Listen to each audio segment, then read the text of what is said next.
Okay, so today I'm going to talk to you about wire fraud. I want you to know what it is, how it is going to affect you in real estate, and also how to prevent it, and my own personal story that just happened this morning about wire fraud. So, first of all, what is wire fraud? Well, basically, it is just theft. A thief steals your money using a wire transfer, basically. So how do they do this, though? Because it's becoming very, very common. A lot of people don't know about it. They don't know what it is. They don't know how to prevent it. So let's go over, related to real estate, how this works. So in your normal real estate transaction, you have the buyer who will wire money to the title company. At least in Florida, that's the most common way that we do it. They will wire money to the title company. The title company, after closing, will then wire money to the seller. Now, occasionally, if, say, the seller is upside down, they actually may have to bring funds to closing, so the seller may send money to the title company. And so all three, the buyer, the seller, and the title company, can all be victims. So, but how does it work? Okay, so the way the thief actually gets the money is by spoofing. So what is spoofing?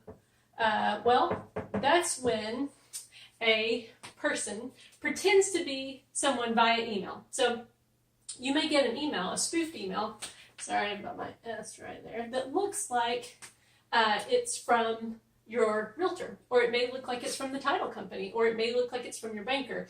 And what the email generally will say is, oh, we need to change your wiring instructions. So what happens then is they'll give you a legitimate bank account number, routing number. They'll have a legitimate name on the account, and they'll say just wire it to that instead. So what happens though, if you do that, if you're the buyer, you're just sending money directly to the thief. And once that money is in the thief's account, it immediately goes out to a different account.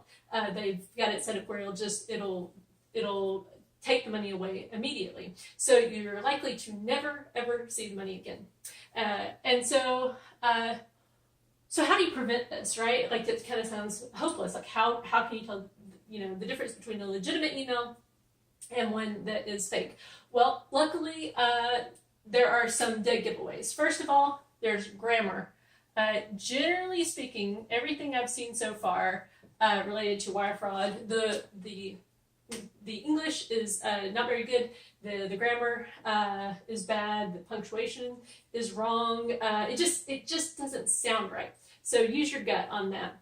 Another big thing is that the name on the account will be different than the title company. So if the title company, First International Title, is doing your closing, it needs to have the name First International Title on the account. But in the cases where you are a victim of wire fraud, this name gets changed to something different.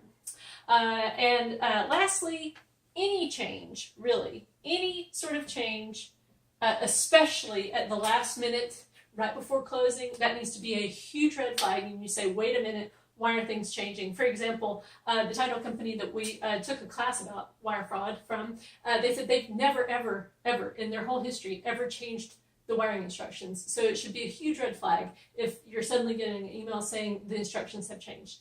So what can you do instead?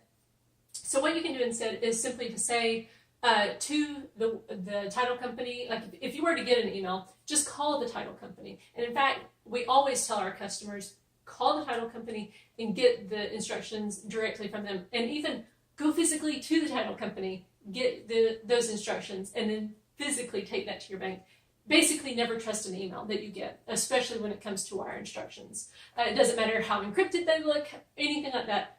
Just call the title company. It's a quick and easy step that can prevent so much of this. So why is this important? Because the money is gone.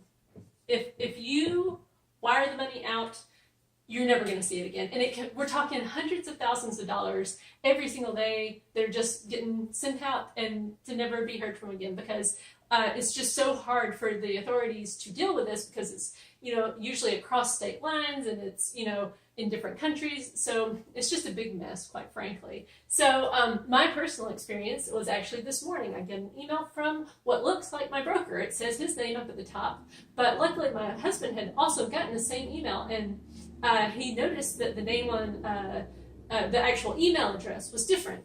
And so that was a big red flag. And then we also heard that that person was trying to get money.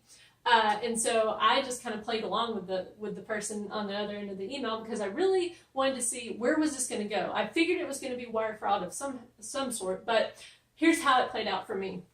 The first thing that they asked me to do, or there was this sense of urgency. I can't get to the bank today and I really need you to do this for me. And so I said, oh, sure, what? What do you need me to do? And they said, oh, well, I need you to Western Union this person this amount of money. It was like $1,200. So they gave me the person's address and name. So I went ahead and forwarded that over to the Western Union's fraud department. But I thought, well, I'll just tell the person I can't do it, and we'll leave it at that. But then what happened was he or she, I don't know which one it was, said, well, if you can't do that, could you send a wire? Can you do that from your phone? And I said, oh, I think I can do that from my phone. I've sent wires before.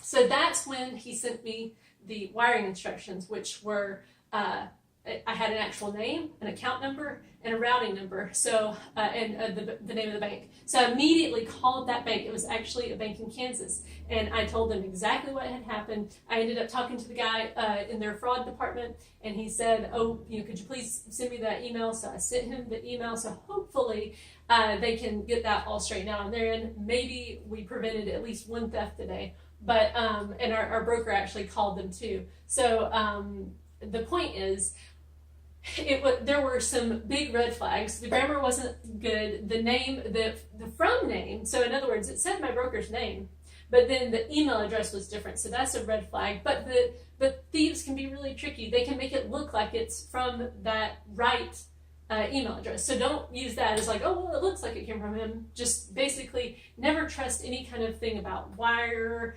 about Western Union. Just basically trust but verify. Actually, don't trust and always verify when it comes to wire fraud. So I hope that was helpful. Please share it with everybody you know, because this is becoming a more and more common thing.